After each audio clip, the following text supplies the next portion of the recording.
자, 그런데 12절 바로 이어지는 12절에서 하나님께서 모세와 아론에게 이렇게 말씀하십니다. 여호와께서 모세 아론에게 이르시되 너희가 나를 믿지 아니하고 이스라엘 자손의 목전에서 내 거룩함을 나타내지 아니하고 너희는 이 회중을 내가 그들에게 준 땅으로 인도하여 드리지 못하리라 하시니라. 좀 하나님이 좀 이상하셔요. 그렇잖아요. 갑자기 엉뚱한 말씀하시잖아요, 여러분. 여러분 이 성경 그냥 읽으시면은 그냥 지나갈 수가 있는데 지금 9절, 10절, 11절 지나간 다음에 12절에 갑자기 전혀 기대치 못한 말을 하는 거예요. 이거 청천벽력과 같은 말을 하고 있어요. 뭐라 그랬어요? 너희라는 것은 회중을 말하는 게 아니라 여기 빨간색으로 표시한 이 너희는 모세와 아론을 말하는 거예요. 모세와 아론 너희는 이 회중을 내가 그들에게 준 땅으로 인도하여 드리지 못하리라. 이 말은 뭐예요? 회중은 땅으로 들어가요, 나중에. 그런데 그들을 인도해서 데리고 들어가지 못한다. 이 말은 뭐예요? 모세와 아론 너희들은 약속의 땅에 들어가지 못한다. 지금 그 말을 하고 있어요. 근데 그 이유가 두 가지가 나와 있어요. 제가 파란색으로 표시했어요. 첫째, 모세와 아론이 하나님을 믿지 않았기 때문에. 두 번째, 이스라엘 자손의 목전에서 하나님의 거룩을 나타내지 않았기 때문에. 여러분 이해가 갑니까?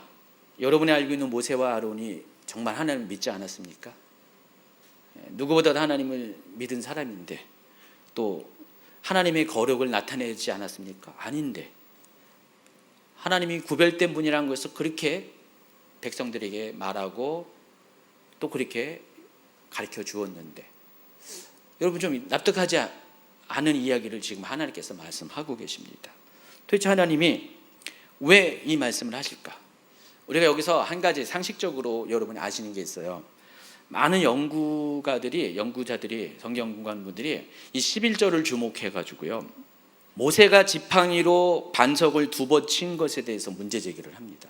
모세가 왜 가나안 땅에 못 들어갔습니까? 약속의 땅에 못 들어갔습니까? 라고 물으신다면은 하나님이 명령하지 않았는데 지팡이로 자기 마음대로 바위를 2번 쳐서 못 들어갔습니다. 이렇게 대답을 하죠. 여러분들이 알고 있잖아요. 자, 그런데 이것은 표면적인 이유일 뿐이지 더 깊은 내막이 방금 읽어드린 12절에 나와 있어요. 그러니까 여러분 성경을 제대로 보셔야 돼요. 여기 분명히 12절에 말씀하셨어요. 너희가 나를 믿지 아니하고 이스라엘 자손의 목전에서 내 거룩함을 나타내지 아니하였기 때문에 너희는 가나안 땅에 이 회중들을 이끌고 들어가지 못할 것이다 라고 분명히 말씀하셨어요. 지팡이로 2번 쳐서 못 들어간 게 아니라 믿지 않았기 때문에 또 내 거룩을 나타내지 않았기 때문에 너희는 그것 때문에 너희 두 사람은 모세와 아론은 약속의 땅에 들어갈 수 없다라고 분명히 말씀하셨다는 것을 아시기 바랍니다. 자, 그렇다면은 하나님을 믿지 않았다고 하나님이 이렇게 말씀하시는데 왜 어떤 의미에서 무엇 때문에 이렇게 말씀하셨는지, 왜 모세와 아론이 하나님의 거룩을 나타내지 않았다고 말씀하셨는데 왜 그런 말씀하셨는지에 대해서 여러분이 당연히 궁금해할 줄 아셔야 됩니다. 출애굽기 17장에 보면은요, 오늘 본문과 유사한 사건이 등장합니다. 출애굽기 17장 1절부터 7절입니다. 이스라엘 자손의 온 회중이 여호와의 명령대로 신광야에서 떠나 그 노정대로 행하여 르비딤의 장막을 쳤으나 백성이 마실 물이 없는지라 백성이 모세와 다투어 이르되 우리에게 물을 주어 마시게 하라. 모세가 그들에게 이르되 너희가 어찌하여 나와 다투느냐? 너희가 어찌하여 여호와를 시험하느냐? 거기서 백성이 목이 말라 물을 찾으매 그들이 모세에게 대하여 원망하여 이르되 당신이 어찌하여 우리를 애굽에서 인도하여 내어서 우리와 우리 자녀와 우리가 죽이 목말라 죽게 하느냐? 모세가 여호와께 부르짖어 이르되 내가 이 백성에게 어떻게 하리까? 그들이 조금 있으면 내게 돌을 던지겠나이다. 여호와께서 모세에게 이르시되 백성 앞을 지나서 이스라엘 장로들을 데리고 나일강을 치던 네 지팡이를 손에 잡고 가라. 내가 호렙산에 있는 그 반석이 거기서 네 앞에 서리니 너는 그 반석을 치라. 그곳에서 물이 나오리니 백성이 마시리라. 모세가 이스라엘 장로들의 목전에서 그대로 행하니라. 그가 그곳 이름을 마사 또는 무리바라 불렀으니 이는 이스라엘 자손이 다투었습니다. 또는 그들이 여호와를 시험하여 이르기를 여호와께서 우리 중에 계신가 안 계신가 하였음이더라. 그 장소가 바로 21번 슬라이드에 있는 요 그림에 있는 이 장소입니다. 지금 이게 현재 있는 장소를 찍은 거예요. 여기 사람 있잖아요. 저기 첫 번째 그림에 보면은 사람 있잖아요. 아니 모세가 아니라 지금 현재 이 시대의 사람입니다.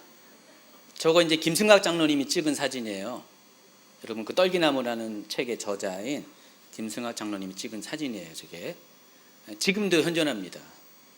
저 밑에 있는 것은 저 무리바 그 반석을 모티브로 이렇게 물 나오는 것을 또 추가시킨 거고요. 지금 1, 2, 3, 세 개의 이 사진은 현존하는 지금도 존재하는 그런 바위입니다. 그래서 여러분이 옛 미디안 강야인 지금 사우디아라비아의 아라비아 반도 이렇게 서편으로 가면은 저 바위를 발견할 수가 있어요. 언젠가 한번 여러분들 가셔야죠, 여기를. 이 사건이 어디서 벌어졌다고요? 무리바에서 벌어졌어요. 또 그 무리바의 지명이 마사라고도 불러요. 마사는 시험이라는 뜻이에요. 무리바는 다투다라는 뜻이에요. 그래서 그 상황을 그대로 반영한 두 가지의 이름이 같은 장소에 지어졌습니다. 마사 또는 무리바라고 불렀다라고 했습니다. 근데 이 장소가 어디에 있냐면은 시내산 가까운 르비딘 지역에 있습니다. 자, 그러면은 이 사건이 벌어진 때는 언제예요? 이스라엘이 출애굽한 지 2개월 정도 되는 요 시점이에요. 아무런 믿음도 없고 하나님에 대해서 잘 모르는 아주 그냥 영적으로 철부지 시절에 일어난 사건이란 것입니다. 그리고 나서 오늘 민수기 20장은 39년의 시간이 확 뛰어넘었잖아요. 그리고 이제 광야 생활이 거의 이제 마감으로 가는 마지막 그 시점에서 종점을 향해 나아갈 때 또 한 번 무리바 사건이 일어납니다. 이 두 가지 사건도 굉장히 컨셉이 비슷해요.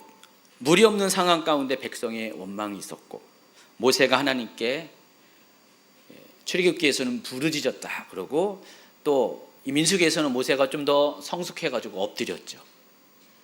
모세도 그때는 엎드리지 않고 그냥 부르짖었어요. 하나님께서 반석에서 물이 나오게 하셨어요. 또 이것을 계기가 되어서 그곳 이름이 다투다라는 뜻의 무리바가 되었다는 점에서 유사점을 갖고 있습니다. 그렇죠? 비슷하죠? 비슷한 사건이죠. 그렇지만 몇 가지 면에서 차이점이 또 있습니다. 첫 번째, 시간적으로 39년 가까운 간격이 있다는 사실. 그리고 발생한 장소의 차이가 있다는 것. 시간이라는 것은 지우세요. 오타입니다. 그러니까 출애굽기에서의 무리바 사건은 시내산에 거의 근접한 르비딤에서 일어난 것이고 민수기의 경우는 가데스에서 일어난 사건입니다. 그리고 기적을 일으키게 한 시발점의 차이가 있어요. 출애굽기에서는 하나님께서 모세에게 명하여 모세의 그 지팡이로 반석을 칠 것을 명확하게 명령하셨어요. 근데 민수기에서는 지팡이를 잡되 단지 말로 선포할 것을 명령할 것을 말씀하셨어요. 그러니까 민수기에서는 지팡이로 내려치라는 말을 절대 하지 않으셨고요. 지팡이를 들고 그러니까 이 지팡이는 모세가 출애굽할 때부터 갖고 온 지팡이입니다. 하나님께서 이 지팡이를 통해서 많은 기사와 이적을 행하셨고요. 이 지팡이를 낼 때 홍해가 갈라졌고요. 바로 그 지팡이. 치라는 명령을 하지 않고 그 지팡이를 들고 반석에서 물아 솟아올라라 라고 명령을 하라는 그 차이가 있다는 것입니다. 출애굽기에서는 이 사건을 계기로 그 장소에 지명이 정해졌어요. 마사 또는 무리바라고 정해졌어요. 그런데 이 민수기에서는 이 지명이 새롭게 바뀌지 않고 그냥 가데스라는 그 지명 그대로 가고요. 다만 물이 솟아나온 그 지점에서 나온 그 물을 가리켜서 무리바, 물이라고 부르게 됐다라고 이런 차이가 있어요. 이해하시겠죠? 자, 그런데 그렇다면 도대체 왜 하나님은 이 지팡이로 반석을 2번 친 모세의 행동을 중요하게 바라보시고 그 일로 인해서 모세와 아론을 그토록 원했던 약속의 땅에 들어가지 못하게 하셨을까? 그 의문을 푸는 열쇠가 10절과 12절에 있다라는 것입니다. 11절 때문에 그런 게 아니에요. 두 번 쳤다고 그런 게 아니에요. 그리고 이와 더불어서 이 사건이 일어난 장소가 바로 가데스라는 점을 주목하셔야 됩니다. 그래서 이와 같은 것을 종합해서 모세와 아론이 약속의 땅에 들어가지 못한 이유를 정리하면 다음과 같습니다. 첫 번째, 바로 무리바 사건 때문에 그래요. 10절에서 모세는 무리들에게 반역한 너희여 들으라, 우리가 너희를 위하여 이 반석에서 물을 내랴 하고 말합니다. 근데 아까 다시 한번 읽어주세요. 여기 우리 성우 전도사님, 다시 한번 이 대목을 감정선을 살려서. 반역한 너희여 들으라, 우리가 너희를 위하여 이 반석에서 물을 내랴. 지금 모세의 이 감정선을 잘 보면은 하나님이 말씀하셨잖아요. 물을 내라고 선포하라 그랬는데 지금 모세는 그게 싫은 거예요. 지금 여러분도 한번 모세의 입장이 되면은 그럴 거예요. 아니 38년의 그 시간을 보내고 나서 이제 정신이 차릴만 한데 그거에 대한 대가로 얼마나 많은 사람이 죽어갔습니까?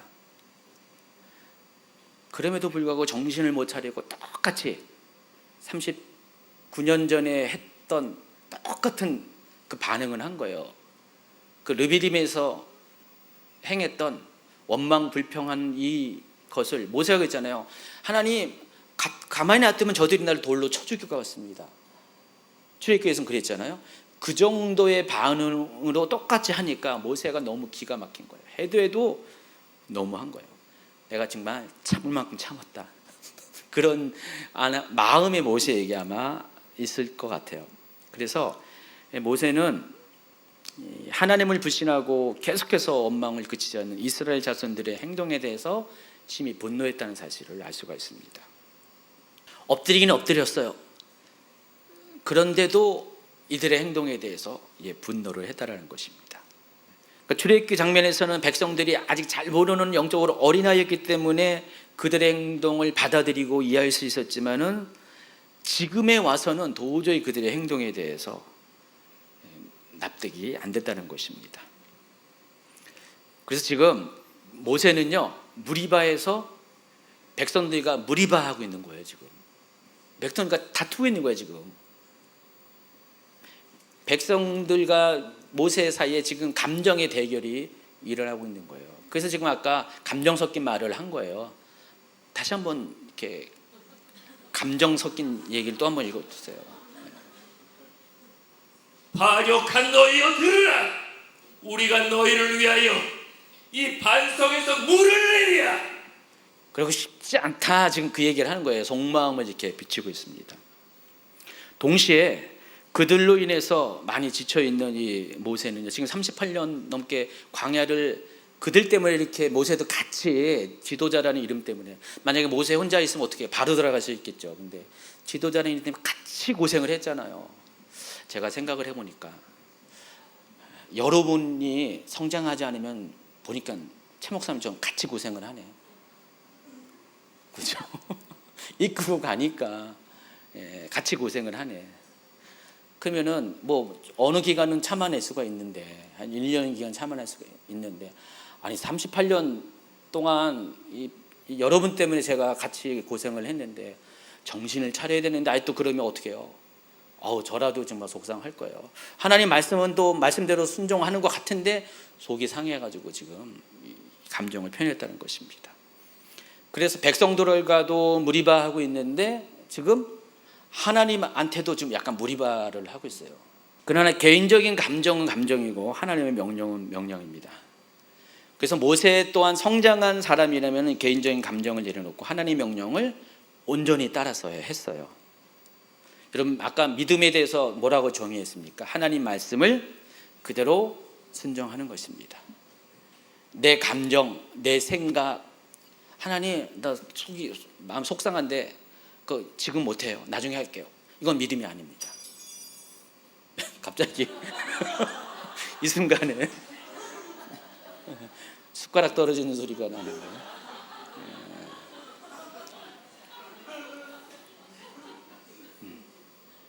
유튜브에 소리가 들어갈는지 모르겠는데 나중에 보겠어요. 삭제하지 않고 한번 소리가 들어가 있는지. 하나님 딴 거는 다 순종하는데 요거는 못하겠어요. 나와 관계된 건 순종하는데 이 정신 못 차리는 이 백성들을 위해서는 난 도저히 못하겠어요. 하나님 그냥 죽게 놔둬요. 그냥 목말라서 죽게 놔둬요. 막 아마 그럴 수도 있을 것 같아요. 뭐 그렇잖아요. 얼마나 얄미면은, 얼마나 답답하면은, 변하지 않는 이 모습을 보면은, 아니 모세가 그렇다는 거죠. 예. 저는 안 그런지는 저도 모르죠. 한 39년 지나봐야 알죠. 때로는 뭐 저도 이제 모세의 심정이 이해가 될 때가 가끔씩은 있어요. 어쨌든 간에 그럼에도 불구하고 그거 다 내 감정선은 다 내려놓고 말씀 그대로 순종해야 되는데 모세는 그러지 못했다는 것입니다. 이스라엘 백성에 대한 그 미움 때문에 제가 미움이라고 표현까지 했는데 하나님의 명령을 실행하고 싶지가 않았다는 것입니다. 그래서 그는 백성들에게 10절에 말을 했고 11절에서는 하나님께서 전혀 명령하지 않은 지팡이로 반석을 2번 치는 행동을 한 겁니다. 그래서 이 반석이 여러분 화가 나면은 아이고 머리통을 탁탁 치는 것처럼 머리는 칠 수 없으니까 아마 반석을 친 것 같아요. 그 감정을 표현한 거예요 지금 모세가. 그래서 여러분이 출애굽기 17장과 이 민수기 20장을 잘 구분할 줄 아셔야 돼요. 17장에도 반석을 쳤으니까 물이 나왔다. 똑같은 방식으로 20장에도 반석을 쳐서 물이 났다. 이게 아니에요. 원래 이것은 명령이 없어요. 하나님이 그와 같은 말씀은 안 하셨는데 지금 이 반석을 친 것은 모세의 감정이 들어간 거예요. 근데 우리는 이 행동 때문에 모세가 가나안 땅에 못 들어갔다 그러지만 실은 더 깊숙한 내면을 보면은 그 행동 이전에 모세가 품은 마음들, 모세는 하나님의 거룩을 나타내지 못하고 있잖아요. 그래서 이 가데스는요 어떻게 보면은 백성들만 시험하는 장소가 아니에요. 모세 또한 시험하는 장소예요. 결과적으로 이 2번째 가데스에서는 이미 백성들은요 첫 번째 가데스에서 다 시험에 넘어져 가지고 결국은 못 들어간 것으로 이미 심판이 결정이 된 상태고요. 근데 모세는 아니잖아요. 아직 모세에게 가나안 땅에 못 들어간다는 말씀을 안 하셨는데 이 2번째 가데스에서는 결국은 심판의 대상, 시험의 대상이 누구예요? 모세예요. 모세. 알고 보면요. 그래서 모세가 결국은 가데스에서 예전에 38년 전에 이스라엘 백성이 그리했던 것처럼 모세 또한 이 가데스에서 이 시험에 넘어지게 됐다는 것입니다. 그래서 여러분 좀 이것을 심각하게 생각해야 돼요. 모세는 다 할 수 있는 것 같죠. 모세라면은 모세이기 때문에라고 여러분 생각하지만은 아닙니다. 모세도 시험에 넘어질 수 있어요. 모세도 시험에 넘어질 수 있어요. 그러니까 모든 사람은 끝까지 완벽하게 완주를 해야 되는데 우리가 이렇게 긴장을 풀고 어느 순간에 방심하면 모세도 이렇게 될 수가 있다는 사실. 하물며 여러분은 어떻게 할까요? 지금까지는 잘해봤는데 40년 기간 동안에 39년을 잘 버텨왔는데 이미 백성들이 아주 초반부에 다 이미 실패했지만은 모세는 그 39년을 잘 버텨왔는데 1년 남겨놓고 바로 여기서 하나님 앞에 믿음이 없다라는 말을 들었고 내가 나를 거룩하게 나타내지 않았다는 말을 들을 정도로 이 가데스에서 하나님의 시험의 장소인 거룩의 문을 통과하는 자격을 심사하는 이 장소에서 모세도 넘어졌다는 것입니다. 민수기 12장을 보면은 모세에 대해서 뭐라 했습니까? 이 세상 어느 누구보다도 온유함이 승하더라. 옛날 표현에 의하면은 가장 온유한 사람이라고 말했잖아요. 그러던 모세조차도 지금 성장한 자로서 온유한 자의 행동을 나타내 보이지 못했다는 것입니다. 민수기 20장 24절 한번 읽어주세요. 아론은 그 조상들에게로 돌아가고 내가 이스라엘 자손에게 준 땅에는 들어가지 못하리니 이는 너희가 무리바물에서 내 말을 거역한 까닭이니라. 여기서 너희는 모세와 아론입니다. 회중이 아니라 모세와 아론이 무리마블에서 하나님 말씀을 거역했기 때문에 모세와 아론도 약속의 땅에 못 들어간다는 거예요. 그리고 지금 이 장면에서 이제 아론이 죽는 장면이잖아요. 아론이 먼저 죽으니까 아론은 그 조상에게 돌아가되 이스라엘 자손에게 준 땅에는 들어가지 못할 것이라고 먼저 이야기하는 것입니다. 자, 충분히 이해하시겠죠? 납득이 되시나요? 두 번 쳤다고 모세 못 들어갔다라고 겉핥기식으로만 이해하지 마시기 바랍니다. 또 근본적인 이유가 믿음이 없었기 때문에 하나님의 거룩을 나타내지 못했기 때문에 모세는 약속의 땅, 모세조차도 약속의 땅에 못 들어갔다라고 이해를 하시기 바랍니다. 자, 11절에 보니까 그럼에도 불구하고 모세의 이 같은 실수에도 불구하고 하나님께서는 반석에서 물을 솟아나게 합니다. 하나님 명령하지 않은 감정이 섞인 두 번 지팡이로 치는 행동을 보고 하나님이 취소할 수도 있잖아요. 아, 여긴 아니다. 더 정신 차려야지. 좀 하루 이틀 더 목말라 봐야지 하면서 하나님이 딱 중지할 수도 있는데 하나님은 그럼에도 불구하고 백성들을 위해서 물을 솟아나오게 합니다. 이게 또 하나님의 성품이고 마음이라는 것입니다. 하나님은 훈련은 훈련이지만은 또 그 훈련의 장소에서 우리가 필요한 것들은 공급해 주시는 하나님이라는 사실을 이해하시기 바랍니다. 여러분이 하나님 앞에 시험을 받더라도요, 훈련을 받더라도 하나님은 여러분 가장 기본적인 삶의 공급을 다 해주세요. 그러면서 또 시험하세요. 군인들이 훈련을 받을 때 기본적으로 먹을 거 먹이고요, 하면서 훈련시키잖아요. 더 센 훈련도 시키잖아요. 우리도 마찬가지예요. 그게 하나님의 마음이라는 사실을 아시기 바랍니다.